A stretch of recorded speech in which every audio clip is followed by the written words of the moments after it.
everyone. Welcome to Save News TV. I'd like to first, I'm AZ Hubbard, your host, and I would like to first thank you, everybody, for allowing us into your homes. And welcome all the new subscribers. I am going to play the press conference of Diddy and a live read. One thing that I want to address real quick to the new subscribers and everything one person was saying, which I normally don't address on another video about Diddy, is why are we covering this? The reason we're covering this because we cover all things that impact the body of Christ. And there are a lot of women and men that have been SA'd and physically, um, and we want to make them know that, even as time has passed, that it is still okay to come forward and bring whatever thing that happened to you. So first, we're going to look at the press conference of what happened. So let's get into it.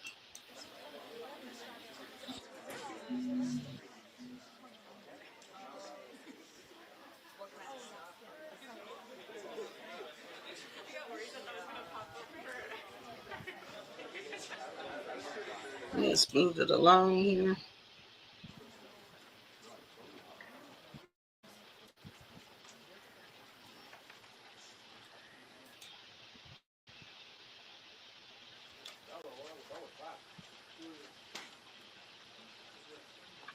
Yes, right now they're showing the exhibits on this, and there will be some graphic little language in here. Okay, good So, afternoon, everybody. We're going to start the Sean Combs press conference in about 2 minutes. If you have any questions about presenting, I'll come back out and we'll go over timing and give you a few updates.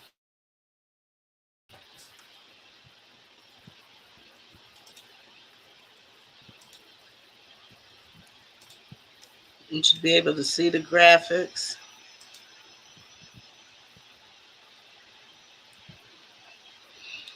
Shows the weaponry here that was seized during the raid. They would definitely be going over this.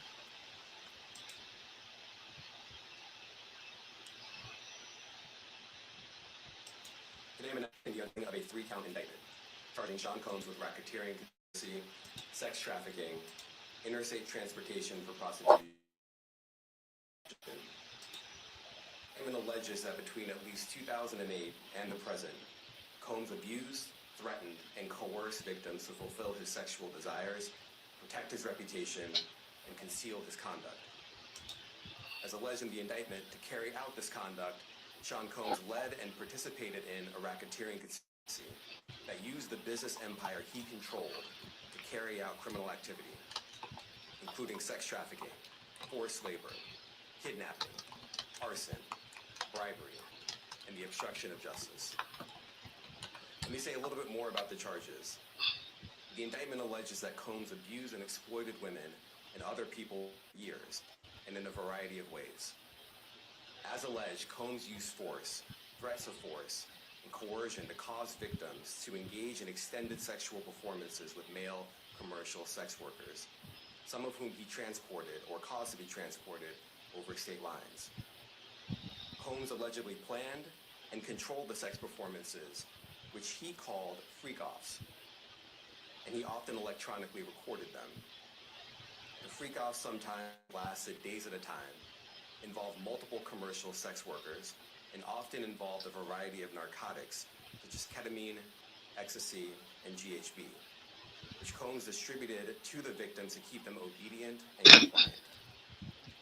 As alleged, when Combs didn't get his way, he was violent, and he subjected victims to physical, emotional, and verbal abuse so that they would participate in the freak-offs, and that Combs hit, kicked, threw objects at, and dragged victims, at times by their hair. On one occasion in March of 2016, that conduct was captured on video and later media. Specifically, Combs kicked, dragged, and threw a vase at a victim in a Los Angeles hotel when the victim was attempting to flee. As alleged, these assaults often resulted in injuries to the victims, which took days or weeks to heal. In addition to the violence, the indictment alleges that Combs threatened and coerced victims to get them to participate in the freak-offs. He used the embarrassing and sensitive recordings he made as collateral against the victims. And the indictment alleges that he maintained control over the victims in several ways, including by giving them drugs, by giving and threatening to take away financial support or housing, by promising them career opportunities, by monitoring their whereabouts, and even by dictating their physical appearance. Because of all of this, the indictment alleges that the victims did not believe they could refuse Combs without risking their security or facing more. The indictment also alleges other acts of violence undertaken by Combs and others, including violence against witnesses to his abuse, kidnapping, and arson. The indictment alleges that on more than one occasion, Combs carried or brandished firearms to intimidate and threaten victims and witnesses. Now, Combs did not do this all on his own. As I mentioned, Combs has been charged with RICO conspiracy. He used his business and employees of that business and other associates to get his way. Those individuals allegedly included high-ranking supervisors in the business, personal assistants, security staff, and household staff. The indictment alleges that those individuals facilitated the freak-offs. They booked the hotel rooms and stocked them with the supplies, including drugs, baby oil, personal lubricant, extra linens, and lighting. When the hotel finished, they helped clean it up. They arranged for victims and commercial sex workers to travel freak-offs, and they delivered quantities of cash to Combs to pay for the commercial sex workers. The indictment also alleges that they helped Combs cover up his crimes. During the March 2016 incident at the LA hotel that I mentioned earlier, a member of the hotel security staff intervened, and Combs attempted to bribe the staff member with a stash to make sure that what happened was kept quiet. And as the indictment alleges, in late 2023, after public allegations were Combs' crimes, he and others pressured witnesses and victims to stay silent, including by making phone calls to witnesses and victims and giving them a false narrative of what they had experienced. And as alleged, Combs used others to help conceal his abuse by monitoring and preventing victims from leaving a location in order to hide their injuries, or by locating and contacting a victim who had attempted to flee. As part of this investigation, in March of this year, special agents from HSI executed search warrants at Combs' residences in Miami, Los Angeles. They also executed a warrant for Combs' electronic devices. During those searches, agents seized evidence of the crimes charged in this indictment. They seized firearms and ammunition, including 3 defaced AR-15s and a large-capacity drum magazine. They also seized evidence of the crimes, electronic devices that contain images and videos of the freak-offs with multiple victims. And they seized cases of the kinds of personal lubricant and baby oil that Combs' staff allegedly used to stock hotel rooms for the freak-offs, more than 1,000 bottles altogether. Here are some of the items that we recovered during the searches. As you can see here, this is a drum magazine, large capacity, and it contains, I believe, 59 rounds. I mentioned as well we recovered teams. This is a close-up of one of the AR-15s, and you can see right here, the serial number has been thoroughly defined. Another picture of more ammunition and parts of 2 AR-15s right there. Now, I want to be clear about 2 things. First, this office is determined to investigate and prosecute anyone engaged in trafficking, no matter how powerful or wealthy or famous you may be. No one should doubt our commitment on that. Sean Combs stood in Times Square and was handed a key to New York City. Today, he's been indicted and will face justice in the Southern District of New York. Second, we are not done. This investigation is ongoing. Mm. I encourage anyone with information about this case to come forward, do it quickly. Anyone with information can call 1-877-4-HSI. I want to express my deep appreciation for the victims and witnesses who have used their voices and helped bring this criminal conduct to light. We would not be here without them. I also want to thank the dedicated case agents on the HSI Trafficking in Persons Squad in New York. They have been with us since day one and have worked tirelessly on this investigation. They will continue to be invaluable partners to us. I also want to thank the incredible agents and analysts from SCNY who have also provided tremendous assistance on this case. I'm deeply grateful for their continued work. Finally, I want to thank the outstanding career prosecutors from SCNY who are handling this case. Meredith Foster, Emily Johnson, Chrissy Slavic, Madison Smizer, and Mitzi Steiner, and their supervisors, Jamie Backleiter, Jacqueline Kelly. They are members of the Civil Rights Unit in our criminal division. We created the Civil Rights Unit when I became U.S. Attorney. I'm deeply proud of their work on this and so many other cases. I'll now take some questions. Eric Kotowski, ABC. Maybe I'd like to. The indictment describes aggressive, open, violent, hedonistic abuse that you say was recurrent and widely known. Why did it take law enforcement so long to intervene? How many women were victimized by Sean Combs, and how many others were involved? If our investigation is ongoing, we are committed to bringing justice to everyone who's been victimized by the defendant. I can't tell you why it took so long. I think the better focus is on the fact that we are here today. And we are committed to making sure that justice is done. Next question. Julie Ainsley, NBC. Thank you for doing this. You said we are not done and that Combs did not do this alone. Do you foresee that there could be other charges related to this case? I'm not taking anything off the table. Fisher, Newsday. What's the difference between the sex trafficking and promoting travel for the purpose of prostitution? Well, there are different crimes with different elements. I don't think we should get into the nitty-gritty of the legal discussion right now, but the sex trafficking, we believe, they're all serious offenses, but the sex trafficking conduct carries some significant penalties, and we are gratified that we were able to bring that charge. I'm not going to be able to get into that, but you can look it up, and yes, sex trafficking, especially when it involves coercion or force, is a very serious crime, and it carries significant penalties. Good afternoon, Darla Miles, ABC 7 New York. Thank you for this conference and for the details. Two questions. In context of this indictment and the information that was presented to the grand jury, are you able to clarify the number of victims? It's mentioned plural in the indictment, but can you specify the number of victims just for this particular indictment? And secondly, can you provide details about the alleged arson? Unfortunately, I'm not able to provide either the number of victims. You are correct. They're intentional in saying multiple.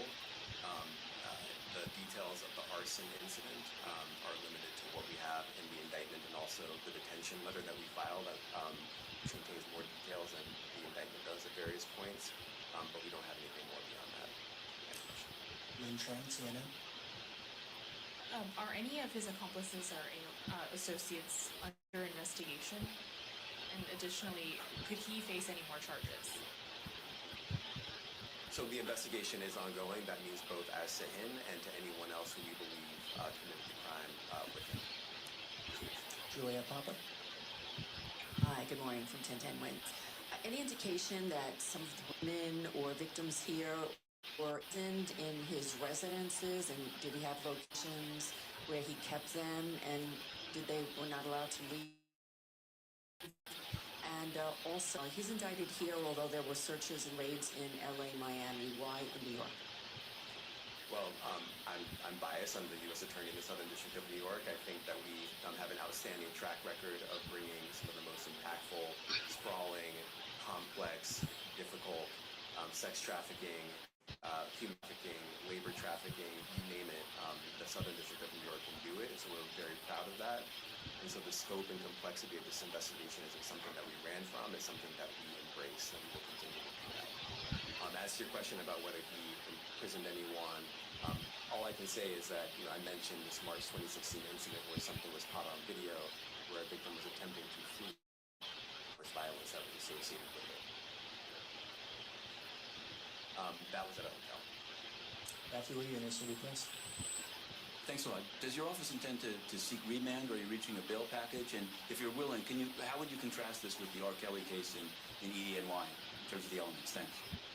So we will be seeking detention. We have filed a letter laying out our reasoning for seeking pretrial detention.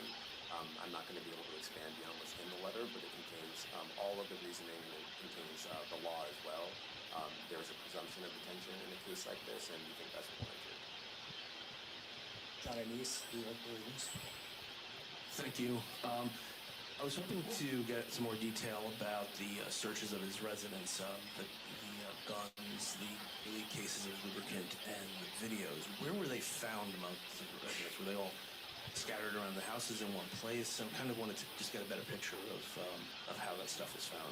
Well, look, I think that some of the details that you're seeking are in the detention letter. So, for instance, some of the AR-15s, two of the three Face AR-15s were found in his bedroom closet in Miami, broken down into parts along with magazines, with ammunition loaded in them. So, some of that detail is in the detention letter. Beyond that, I'm not going to be able to get into where other items were stored. Ben Cox. Hey, thanks for doing. Your office was the office that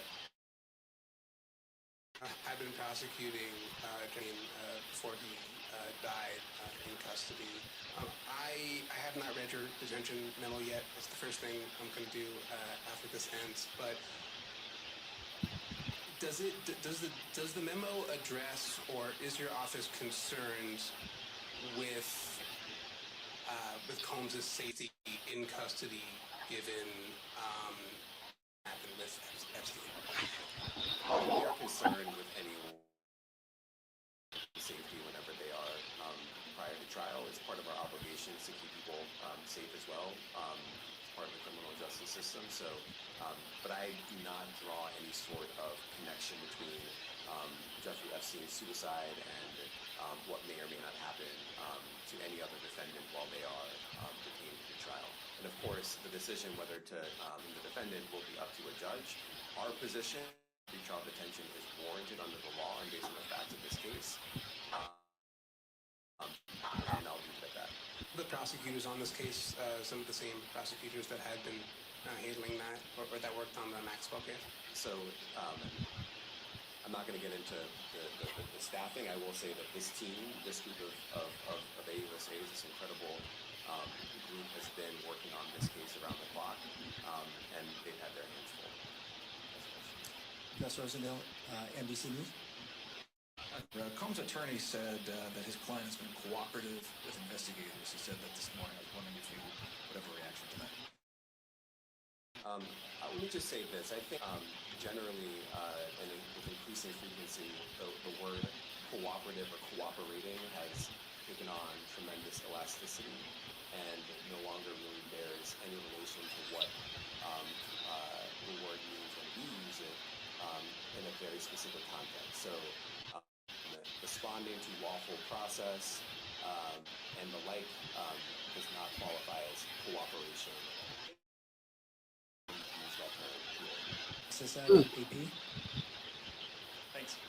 To that end, was there any discussion of Mr. Combs surrendering? I understand he was taken into custody at a hotel in Manhattan last night, and maybe that wasn't the plan. Can you elaborate on how that came about and why that was? I'm not going to be able to get into any sort of operational details, how he was taken into custody and when. He is in custody right now. He will be appealing. Was there any discussion of him surrendering, given they claim he's cooperating? I'm not going to be able to get into law enforcement tactics.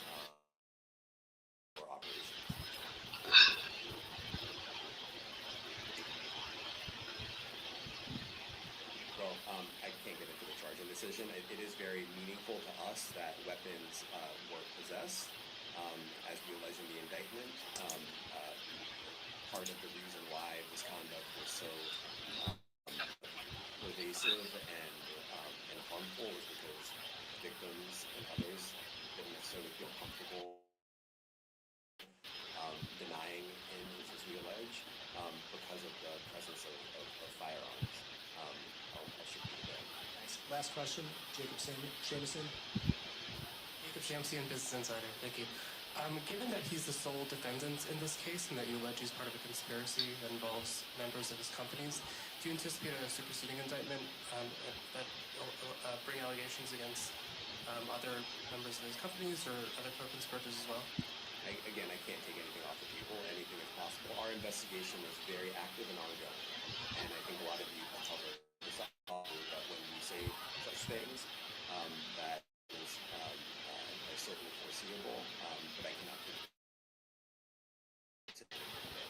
All right, thank you, everyone. Thank you, everyone. Okay, everybody. That was the press conference that was given. And we see that there is definitely uh, ongoing investigation, as he stated. So we want to see now is that what the charges are. He stated, "Oh, I put the national domestic violence hotline number down because we want to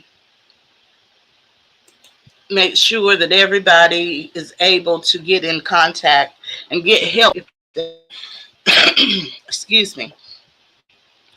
Now we're going to read the indictment of get the right one. Let me get the right one. It is okay, but it's bad.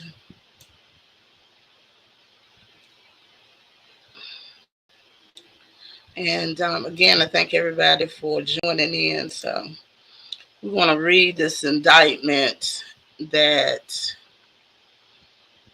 the charges that Sean Combs is charged with.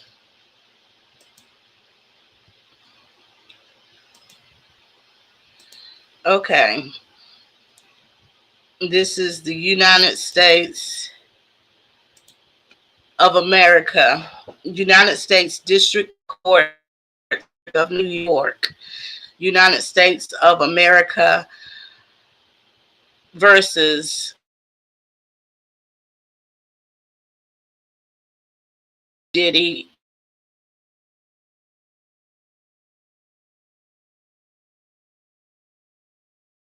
Count one, racketeering and conspiracy. Okay. For decades, this is the overview of the counts, the overview of count one. For decades, Sean Combs, aka Puff Daddy, aka P Diddy, aka Diddy, aka P Diddy, aka Love,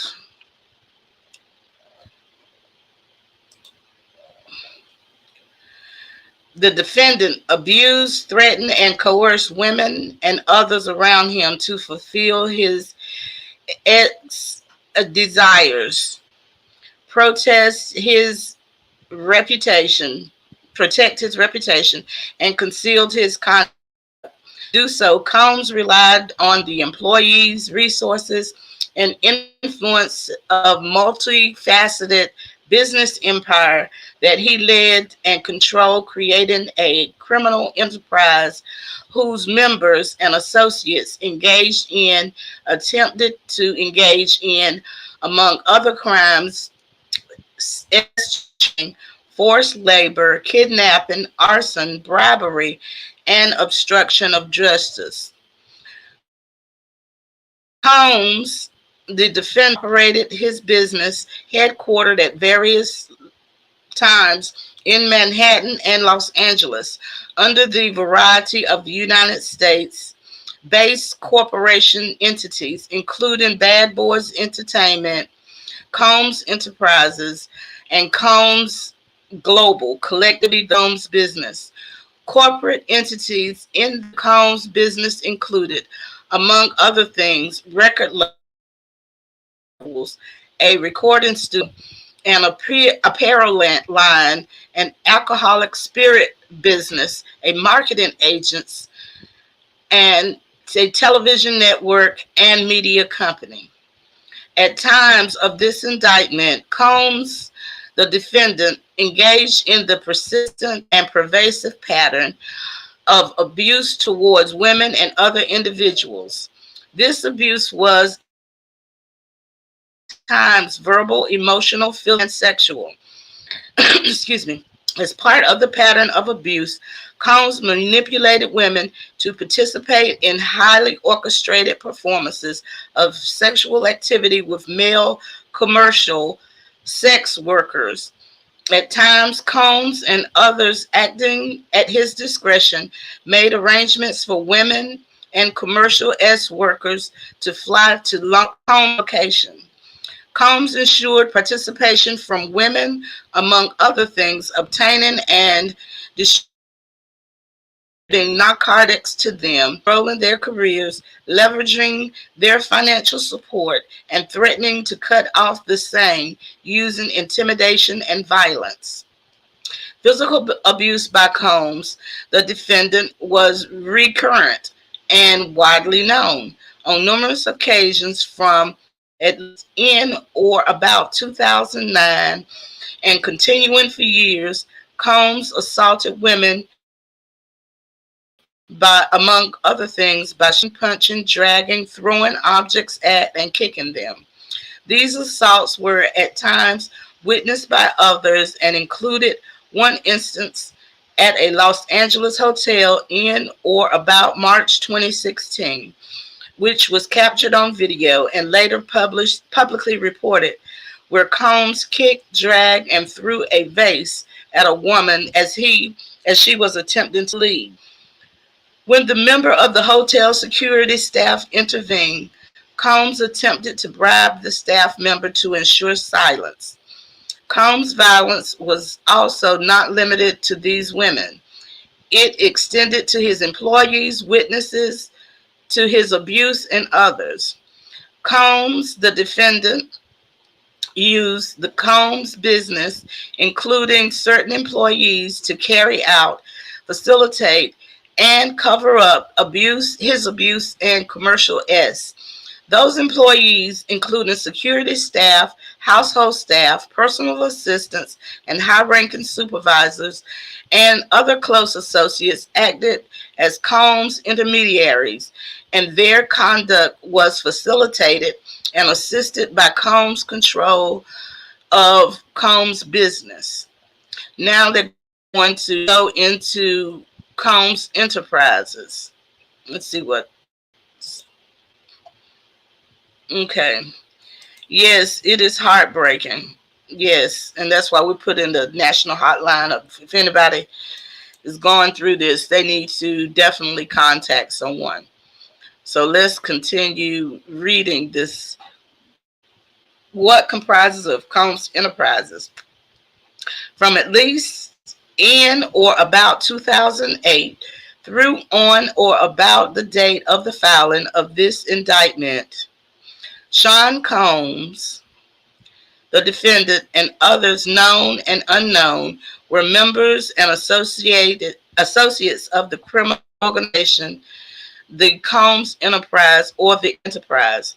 Members and associates of Combs Enterprise engaged in and attempted to engage in, among other activities, is trafficking, forced labor, interstate transportation for purposes of prostitution, coercion, and enticement to engage in prostitution, narcotics, excuse me, kidnapping, arson, bribery, and obstruction of justice.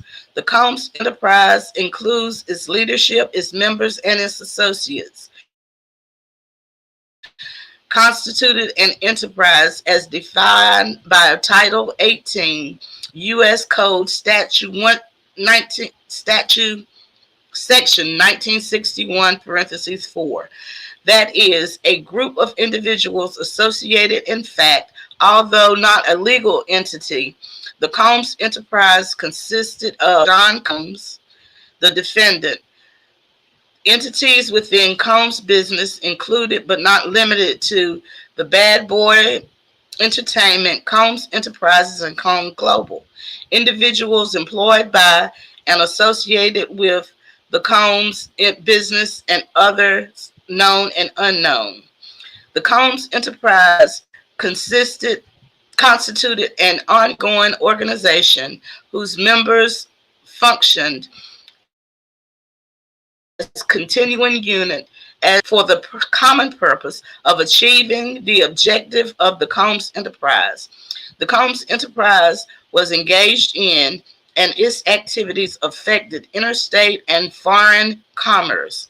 The Combs Enterprise operated in the Southern District of New York and elsewhere.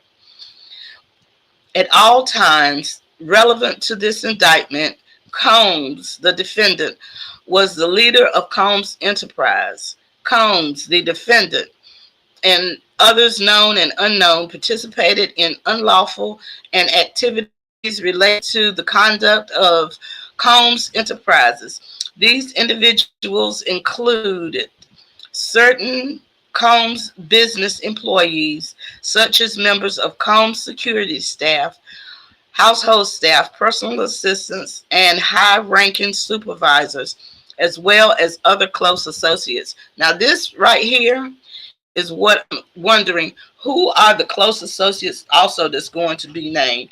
He said it was an ongoing investigation. So there are going to be other people that's going to be named. Maybe not in this indictment, but there will be others named. So let's go on. Excuse me. Purposes of Combs Enterprise. The purpose of Combs Enterprise include the following. A. Operating a global business in media, entertainment, and lifestyle industries, including, among other things, record label, recording studio, an apparel line, an alcoholic spirits business, a marketing agency, and a television network and media company. Preserving, protecting, promoting, and enhancing the power, reputation, and brand of Combs, the defendant, as a musician, entrepreneur, and figure in the entertainment industry. C. Enriching members and associates of the enterprise, including its leader, Combs, and in particular those who demonstrated loyalty to Combs and willingness to conceal his crimes.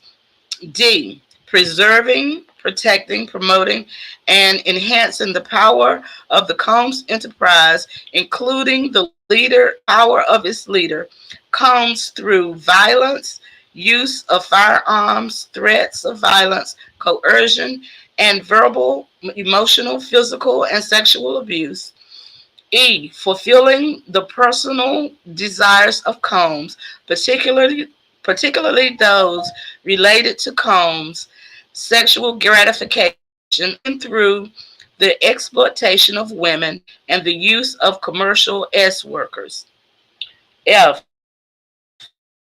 Enabling Combs and other members and associates of Combs Enterprise to engage in unlawful acts of violence, including S violence, S trafficking, forced labor, interstate transportation for the purposes of prostitution, coercion, and enticement to engage in prostitution, narcotics, distribution, and other crimes, and concealing the commission of such acts. G. Securing absolute loyalty from members of the Combs enterprises, including through acts of violence and threats. And H.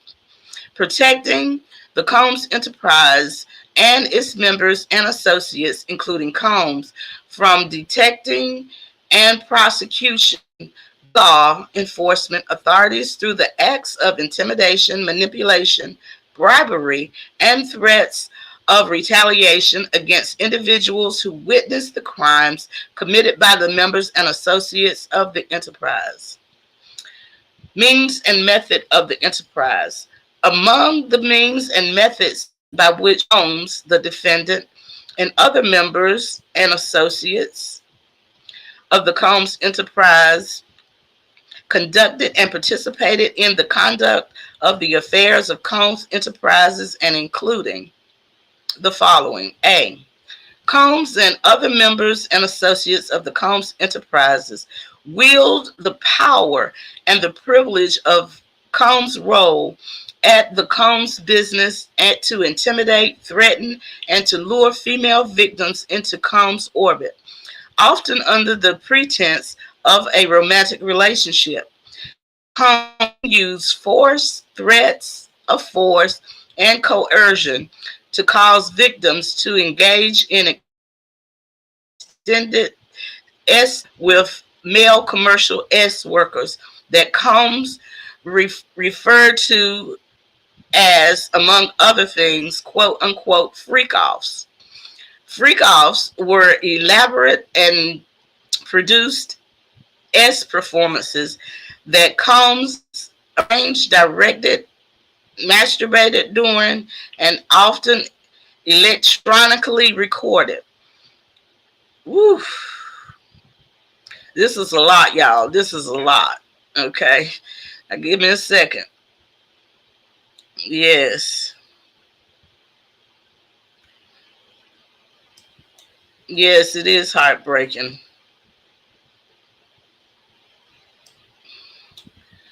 Whew. Okay, let me continue here. Where did I leave off? Um,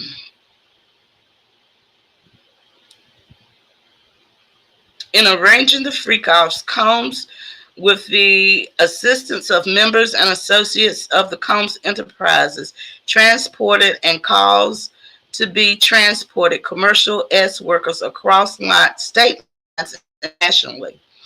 Freak-offs occurred regularly, sometimes lasted multiple days,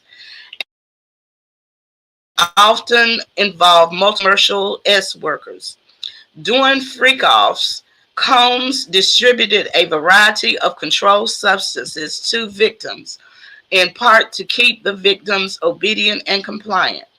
Sometimes, unbeknownst to the victims, Combs would keep videos he filmed of victims engaging in acts with commercial workers.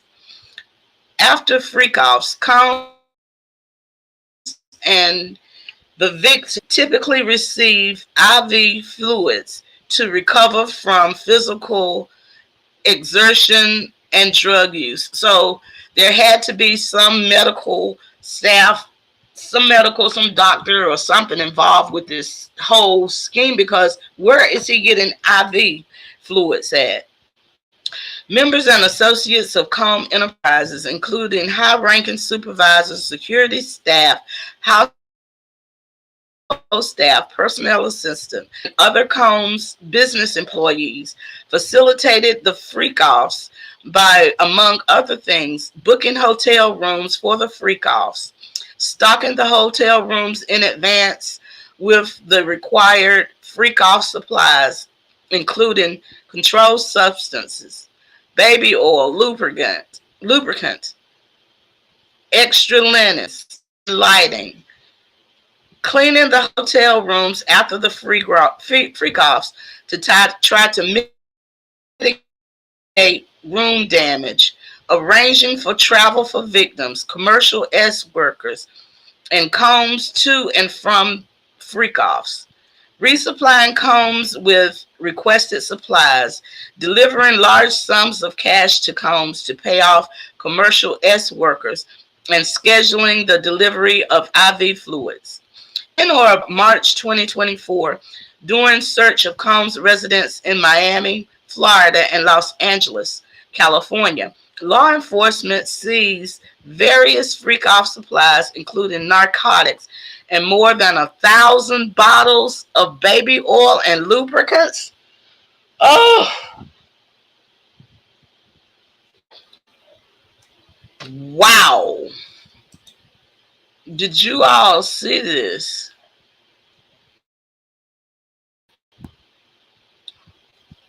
Wow. I don't know how.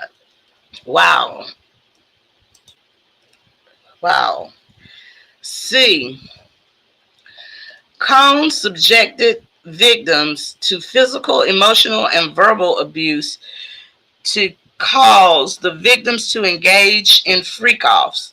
Combs maintained control over his victims through, among other things, physical violence, promises of career opportunities, granting and threatening to withhold financial support, and by other coercive means, including tracking their whereabouts, dictating the victim's appearance, monitoring their medical records, controlling their housing, and supplying them with controlled substances.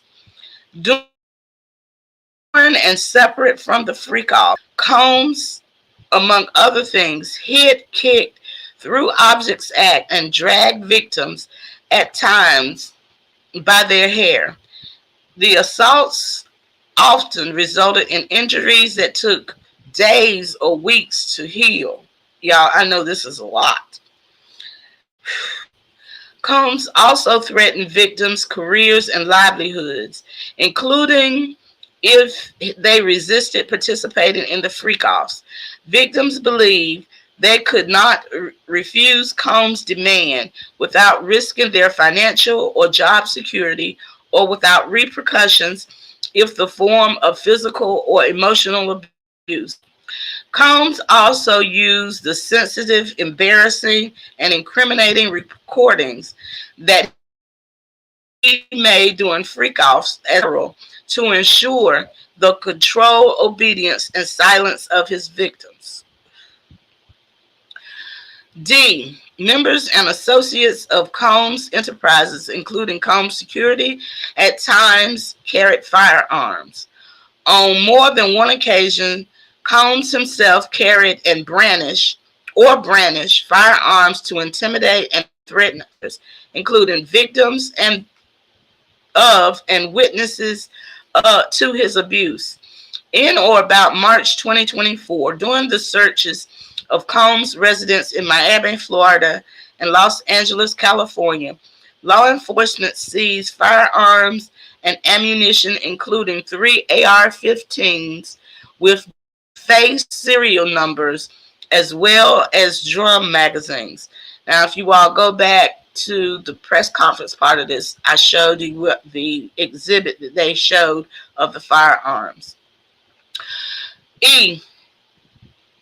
Members and associates of Combs Enterprises enable Combs' control over victims to control his directions regarding financial payments to victims, advancing or suppressing the victim's career opportunities, and acquiring the controlled substance Combs used to keep the victims compliant.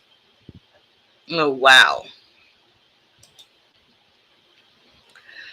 Woo. Members and associates of the Combs Enterprise at times witness Combs' violence towards other victims or the victims' injuries caused by Combs without intervening.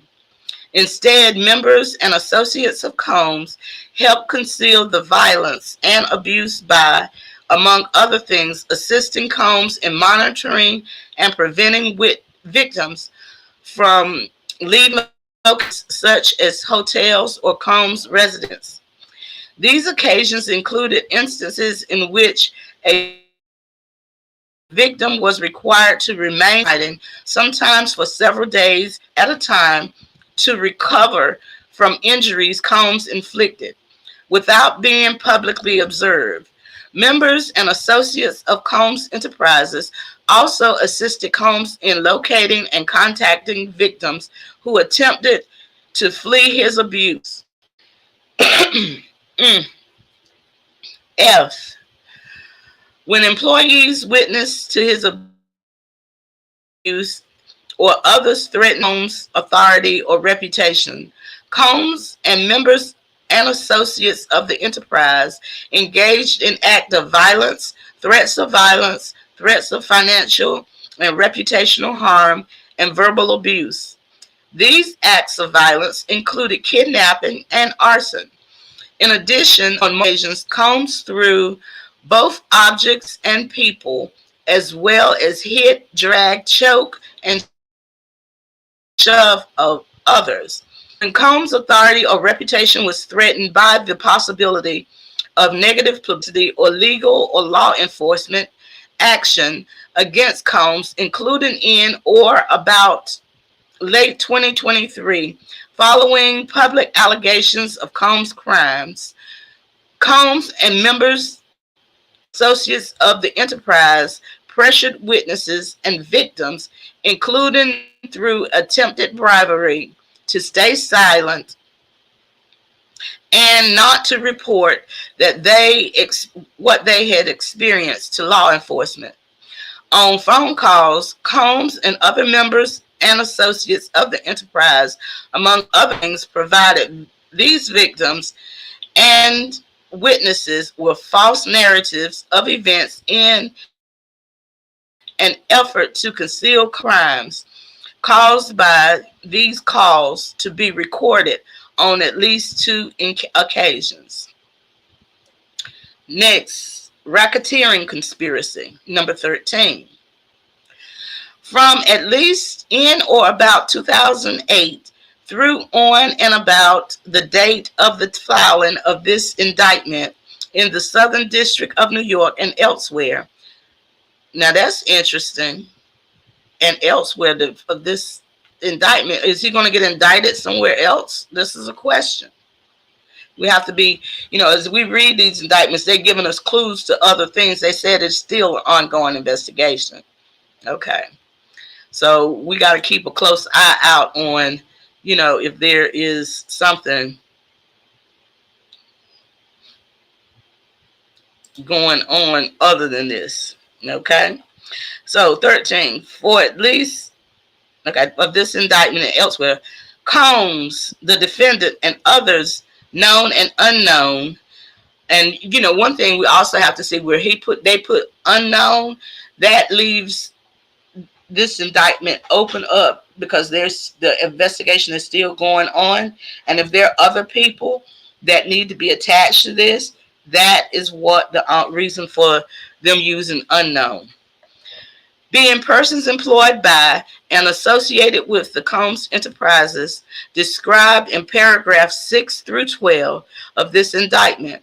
The enterprise engaged in and the activities of which affected interstate and foreign commerce, knowingly combined, conspired, confederated, and agreed together and with each other to violate the racketeering laws of the United States of America, to which Title 18 United States Code Section 1962C, that is, to conduct, participate directly and indirectly in the conduct of the affairs of Combs Enterprises through a pattern of racketeering activities, as the term is defined, Title 18, United States Code, Sections 1961 1 and 1961 5. In other words, he he just got a RICO charge. A. Multiple acts involving kidnapping, chargeable under the following provisions of state law: California Penal Code 207, kidnapping; California Penal Code 21A 664, attempt; California Penal Code 31, aiding and abetting; California Penal Code 182, conspiracy. B. Multiple acts involving arson, chargeable under the following provisions of state law. California Penal Code 451 arson. California Penal Code 21A 664 attempt. California Penal Code 31 aiding and abetting. California Penal Code 182 conspiracy. C. Multiple acts involving bribery chargeable under the following provisions of state law. California Penal Code 137A, bribery of a witness. California Penal Code 21A, 664, attempt. California Penal Code 31, aiding and abetting. California Penal Code 182, conspiracy. Multiple acts of indictable under Title 18 United States Section 1512 relating to tampering of a witness, victim, or an informant. E. Multiple acts indictable under 18 United States Code 1589 and 2 relating to forcible forced labor. F. Multiple acts indictable under 18 Title 18 U.S. Code Section 1591 relating to S trafficking. G. Multiple acts of indictable under Title 18 United States Code Section 2421, 2422, and 2 relating to the transportation and inducement to travel for the purposes of prostitution and other illegal sexual activities. And H.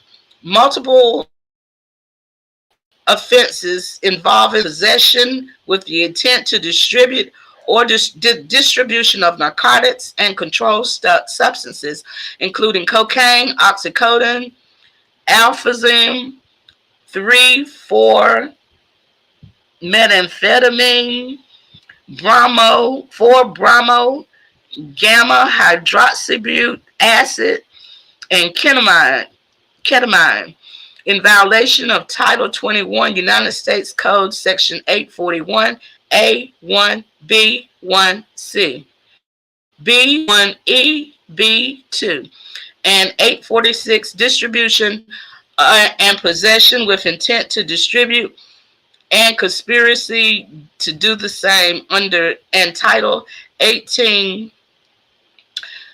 United States Code Section 2, aiding, abetting, and willfully causing.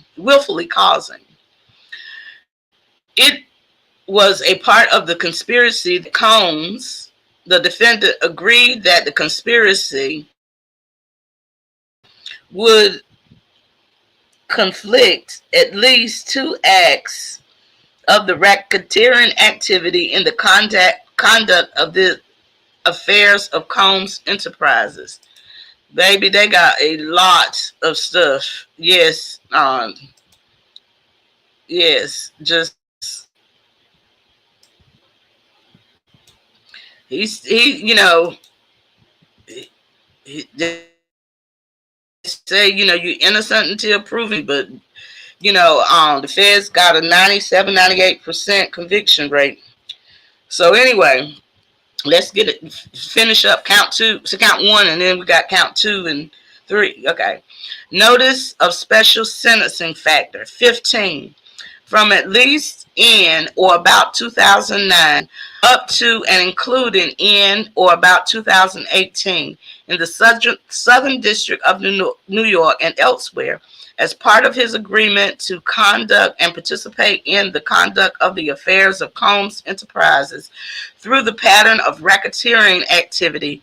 Combs, the defendant, agreed to, in and affecting interstate and foreign commerce, knowingly recruit, entice, harbor, transport, provide, obtain, advertise, maintain, patronize, and solicit by any means a person knowingly a person harbor, transport, okay, I did it, knowingly and in reckless disregard of the fact that means of force, threats of force, fraud, and coercion, as described in Title 18 U.S. Code, Section 159E2, and any combination of such means would be used to cause the person to engage in commercial acts in violation of Title 18 United States Code 1591A1 and B.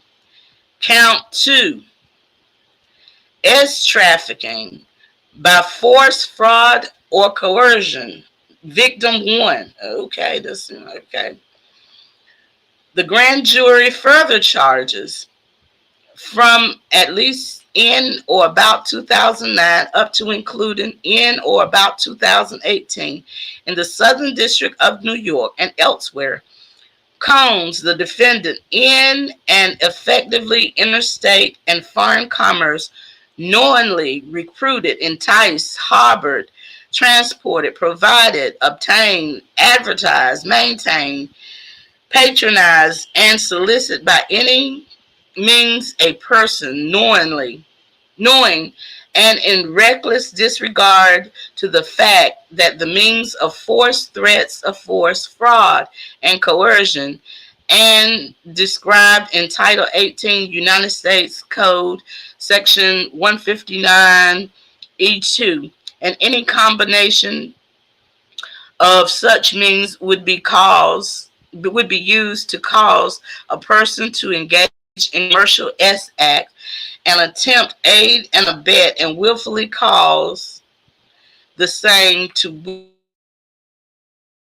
Combs recruited, enticed, transported, and maintained a person, victim 1, and attempted, aided, and abetted, and willingly caused victim 1 to engage in commercial acts, knowing and reckless disregard to the fact that the victim was engaging in commercial acts as a result of force, fraud, or coercion. I believe that victim 1 Cassie, and since they are numbering the victims, I'm wondering if there are additional victims that they're going to list. So do you all think that they're going to list additional witnesses? Count 3. We're almost finished, everybody. It's a long read, but read it. The grand jury count 3, transportation to engage in prostitution. The grand jury further charges 17 from at least in or about 2009 up to and including or about 2024. Oh, wow. 2024. That's interesting because now Cassie sued him in 23. So even into, you seem like, if you being sued or something like that, you would lay low. But it appeared, according to this indictment, that this is gone through 2024. So that means he was engaging in these activities still up to probably, allegedly, maybe the raid on their house. I don't know. But anyway, let me read this sentence again. From at least in or about 2009 up to and including in or about 2024 in the Southern District of New York and elsewhere, Combs, the defendant, knowingly transported an individual in interstate and foreign commerce with intent that the individual engaged in prostitution and attempted, aided, and abetted, and willfully causing the same, to wit, Combs transported, aided, and abetted, and willfully caused the transportation of female victims and commercial sex workers in interstate and foreign commerce on multiple occasions with the intent that they engaged in prostitution. Excuse me. Title 18, Section U.S. United States Code, Section 242A and 2. Forfeiture allegations. 18. As a result of committing the offense alleged in count 1 of this indictment, Combs, the defendant, shall forfeit to the United States, pursuant to Title 18 United States Code Section 1963, any and all interests the defendants acquired and maintained during the violation of Title 18, the United States Code, Section 192, and any and all interest in securities, claims against, and property or contractual rights of any kind affording a source of influence over the enterprise named or described herein, which the defendant established, operated, controlled, conducted, and participated in the conduct of in the violation of Title 18, Section U.S. Code, Section 1962, and all the property constituting and deprived from proceeds obtained directly and indirectly said offense, including but not limited to a sum of money in the United States currency representing the amount of proceeds traceable to the commission of said offense. Oh, wow, y'all, this is deep. Oh, wow. They are taking everything, all his businesses, all his money. And we're going to go into the fact that he was not supposed to be arrested till today, but they arrested him yesterday. And I'm going to give you some causes why they might have arrested him yesterday versus today. But let's get this through this. Yeah, they so far, Natalie, they haven't mentioned anything about underage or anything like that. So we will, again, they said it's ongoing. So anything is possible. 19. So in other words, the United States government is taking all his businesses. Period. That's what they want. All his money, his property, his houses, everything. And I have as I go, after I finish reading this, I'll go through some other stuff. But yeah. 19. As a result of committing the offenses alleged in count 2 of the indictment, Combs, the defendant, shall forfeit to the United States, pursuant to Title 18, United States Section 1594, any and all property, real and personal, involved in, used, or intended to be used to commit or to facilitate the commission of said offense, and any and all property traceable to such property.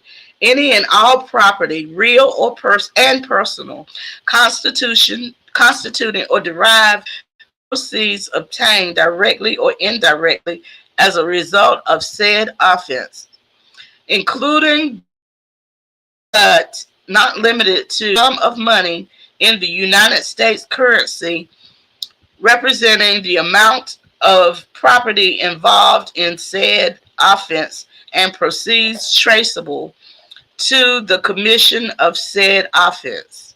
So, like, not just jail. They want, they're to take everything, everything. Um, 20. As a result of committing offense alleged in count 3 of this indictment, Combs, the defendant, shall forfeit to the United States pursuant to Title 18, United States Code, Section 2428, any and all property, real and personal, constituted or derived from proceeds obtained directly or indirectly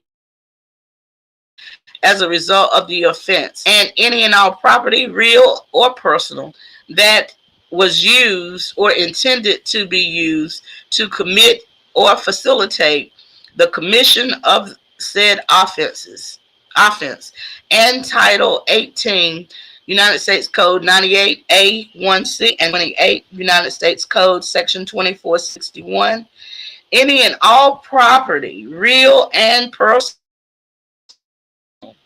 that constitutes derived from proceeds traceable to the commission of said offense, including but not limited to a sum of money in the United States currency representing the amount of proceeds traceable to the commission of said offense.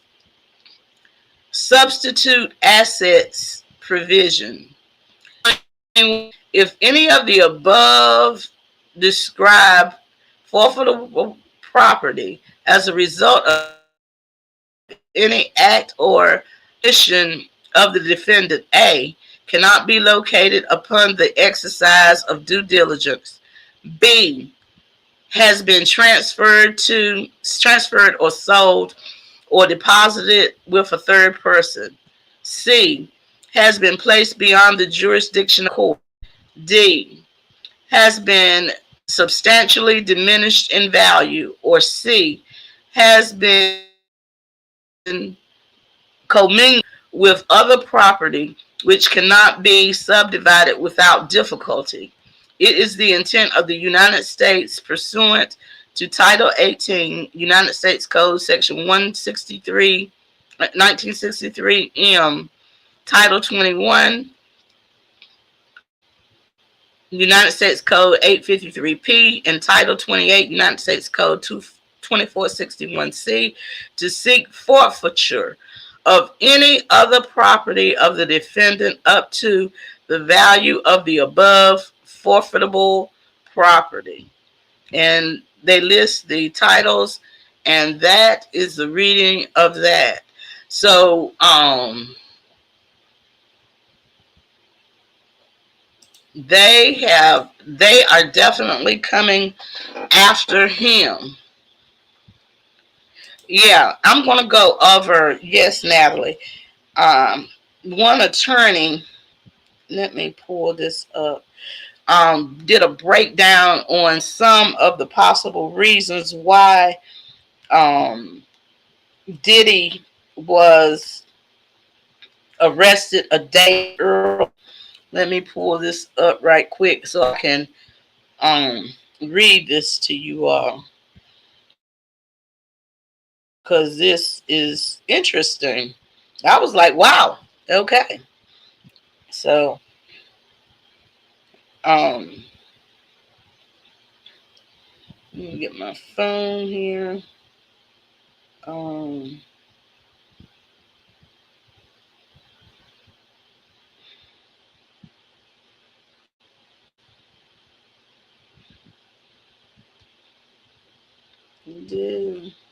okay, this is from some information that yes, my heart goes out to the children and to um,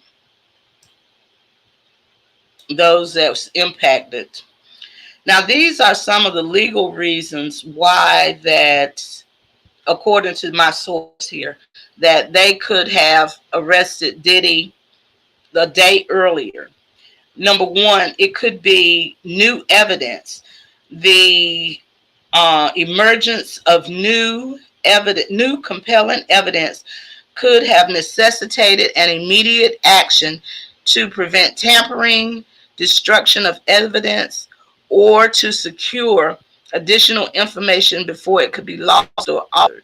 Now, that's one reason.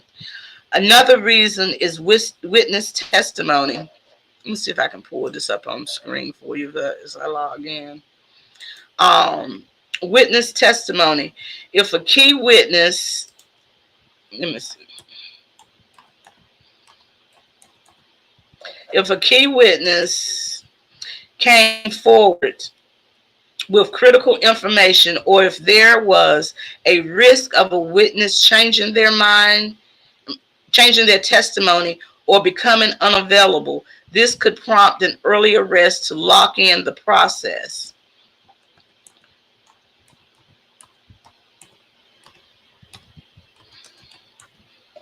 Okay. Now, legal strategy. These are some of the reasons, again, why they would arrest Diddy early. Legal strategy. Sometimes legal strategies involve surprising the accused to prevent them from preparing or fleeing. If there was concerns about Combs potentially leaving jurisdiction or influencing witnesses, an early arrest might be deemed necessary. Another possibility, leak concerns. Well, that could be because, this right here was leak concerns. If there was a leak or suspicion of a leak about the impeding arrest, moving forward early could be a tactic to maintain control over the situation and prevent interference or public relations maneuvers. Operational security. Law enforcement might have concerns about operational security, where delaying could risk the operation's secrecy and effectiveness. Another thing is judicial or prosecutorial decisions. Sometimes a decision might come from higher up, like a judge or senior prosecutor, based on reasons not immediately apparent to the public, such as aligning with each other legal proceedings and strategic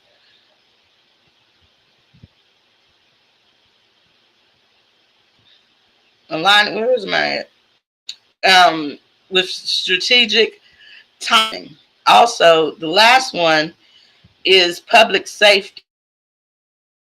If there was an to public safety or concern of a Combs behavior that hadn't been previously considered, this could justify an intimate arrest. So we really don't know the reasons for the arrest early, but we just know that he was arrested early. Okay. Um, his sons were also in court today. Ooh, his sons was in court to support him today. So we're going to show you his sons going into court to support him. Of course, those are his children, and it's good that they support him through this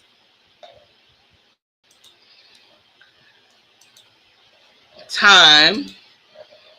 And it's just a quick clip of them going into the courthouse. Justin, good spirits. Justin, Now, Combs.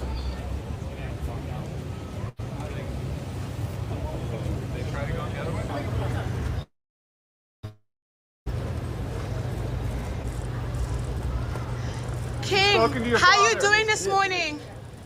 How's it going, Justin? Quincy, how you feeling this morning?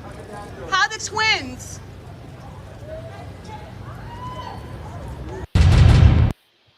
okay, I know that that reporters have to do their job, but I think that they could have asked better questions about how you doing. How's the twins? Of course they're upset. Okay, so we don't know exactly who's going to be also implicated in this. We know that the investigation is ongoing according to this. You all drop in the chat who you think might be also implicated. If you on the replay crew, drop down, comment below. Also, the National Domestic Violence Hotline number, I've been streaming it all along because we want people that have been affected, not just, by a huge person, just also if it's impacted you, for you to be able to get some help. Do you think, we've heard some things like Pastor T.D. Jakes might, could be listed in this, or Usher or Jay-Z, but this is very, very telling. And we encourage everybody to go back to the beginning of the video, because there is the press conference of the prosecution. And, he's the one who prosecuted Jeffrey Epstein, the same team, before he died in prison. And some of the takeaways, I think the most notable takeaway from this situation is, how horrific it is. And also, they seized over 1,000 bottles of baby oil and lubricants. I mean, this had to be a serious 1,000 bottles. Oh man, this. Woo. So anyway, to those that are, new to the channel, and those that have questions, we cover things like this because there's been prophecies from prophets that had prophesied his arrest way before this happened. I think Celestial prophesied, was one of the prophets. Um, there's been smaller prophets that I know of that have prophesied this type of thing. Also, there's prophets that have prophesied other people's people. So we will continue to report on this. And it seems like in this indictment, it's a lot of the allegations that closely resemble what Cassie's lawsuit was about, and her being able to go on and get her money before that. And so now there's another lawsuit, that there's several lawsuits, but most notably our Little Rod's lawsuit, and then the one that just came out the other day, which was Danity Kane's, a member of Danity Kane's group. Yes, okay. Oh, yes, yes, yes. Jennifer Lopez might also be mentioning this, because it was determined that, what's his name, Shine really did not shoot that lady, even though the lady said that it wasn't him. He was still convicted, and that Jennifer Lopez was the one that brought the Pow Pow into the club that night. So this is going to be very interesting. I'm coming through here. I'm going through all of my, because stuff like this, it's always breaking news. I want to be able to do all stuff, but um, not gonna, go live all the time. I'm gonna, bring updates. I might do a few shorts or videos, but while I'm live, that's why I said I want to. I think I have one other thing I wanted to show you. At least one other thing I wanted to show you all. Um, he was, right before his arrest, he was, and then there's other theories that I'm not going to go on talk about on this channel. I will talk about that maybe on Rumble or our TV network, where I can get more in depth, because there's some other underlying things. Also, um, that there are some definite things. So I will go on the other channel, because this is very much censored here. But there are several people that, let me double check again before I get off of here because there are so much stuff going on. Um, Again, there had to be a lot of, um, when someone given IVs, there had to be medical staff, either doctors involved in this. You giving IVs, people being hospitalized and taken care of. Um, then also, you have people that, you know, as someone said earlier in the chat, what about how did he get away with it for so long? It had to be law. Okay, I don't know what's going on here. So, they be trying to shut you down when you start talking about stuff like this. But there had to be law enforcement involved, to keep this stuff quiet. I'm sure that's where the bribery thing came from. His attorney also did speak, but I'm not going to bring that up. They seized weapons and everything like that. We know that. So anyway, I thank you all for allowing me into your home. Um,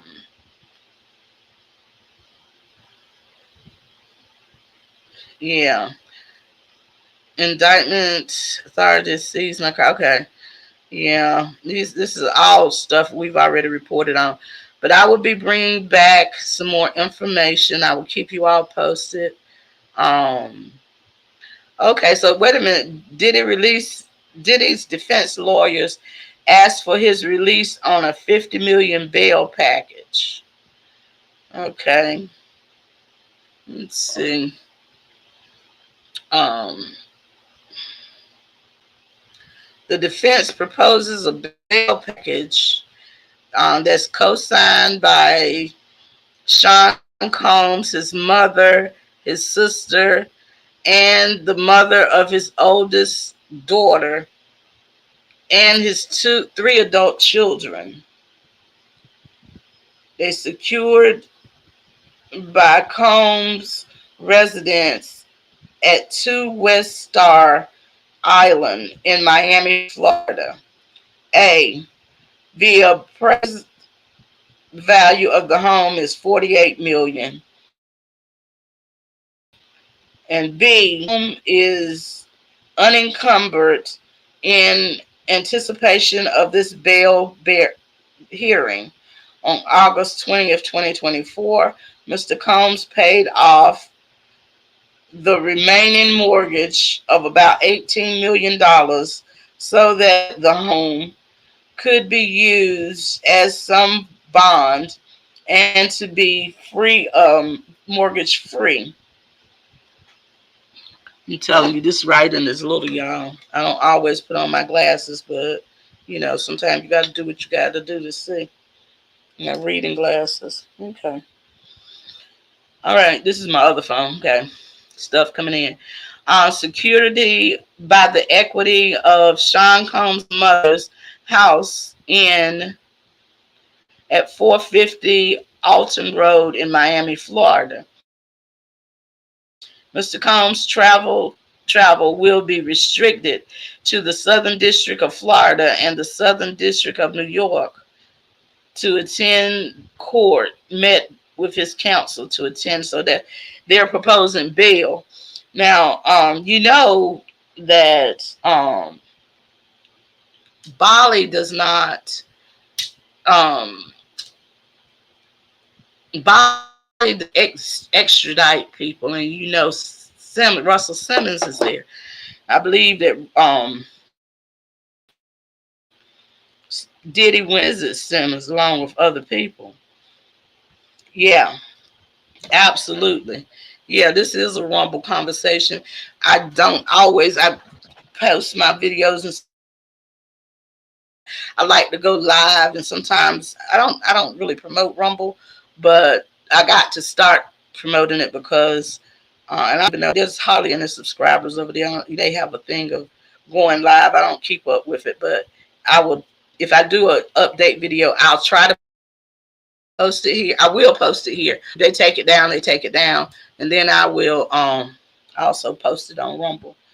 But it's Save News. Yeah. Let me see if there's a. This is the proposed. I don't think, personally speaking, I could be wrong. He's innocent until proven guilty. I don't think that they're going to give him bail. I could be wrong. We read over the indictments, the racketeering charge, RICO charge. It is, life in prison, up to life in prison. The second charge we went over, the sex trafficking, the maximum is life in prison. The minimum is 15 years. Transportation, the third charge, transportation for prostitution, the maximum is 10 years in prison. So I don't know whether which we'll probably find out soon, because I'm sure that we'll get some updates on whether or not, as I get, whether or not he has been granted, I don't know, bail. I don't know whether they're going to grant it to him. You know, I wonder also if they're going to look into, or have they looked into, but this is an ongoing investigation, some of the murder, like Tupac and Biggie. Some people are saying look into Kim Porter's um, death again, because as you know, well, you might not know, Kim Porter died, the first autopsy, the guy that did the autopsy, he said that it was not murder. And then the man mysteriously had a car accident, and another coroner came in and said, what's recorded up there. So, and then there's been many years of allegations of different things that he's done, allegedly done, as far as crimes. So it's going to be interesting how this falls out. And we're going to see.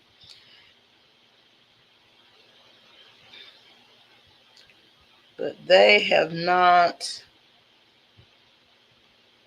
so far, I'm not getting anything. They just made their motion for him to get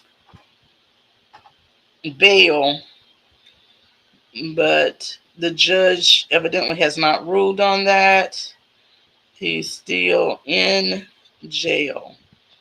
I don't know whether he's going to be released.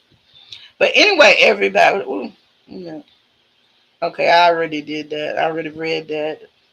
So we're going to stay on top of this. Also, you all feel free to let me know what kinds of articles and stories and things you all want us to continue to cover. Sometimes we do our spiritual thing as far as talking about God and, different things of that nature, because that's most importantly.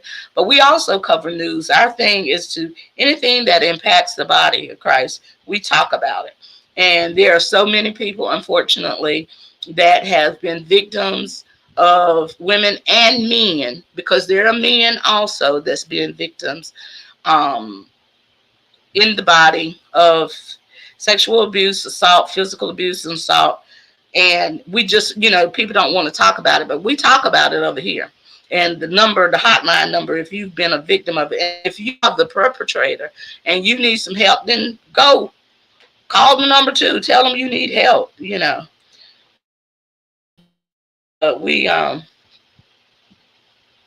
I'm still over the 1,000 bottles. But anyway, everybody, thank you so much. Thank you so much. I was hoping something else would break before I got off here. Um, but it seems like there's nothing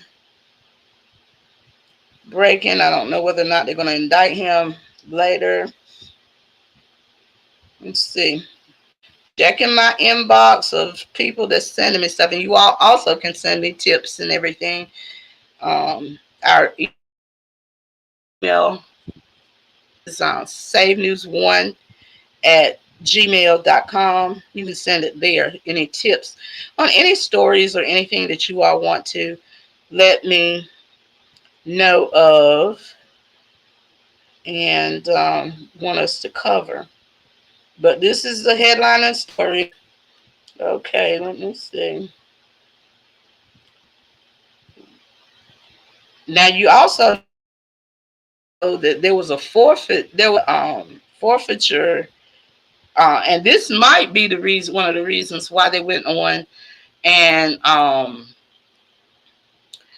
prosecuted him a day early, arrested him a day early, is because there was a default judgment the other day against Diddy for $100 million. So, they want to probably make sure they don't lose any assets um, on these charges. So, there's a number of reasons, like I went over, that I went over. So, anyway, you all have a wonderful day. I'm sure I'll be back. So, we'll talk soon. Bye.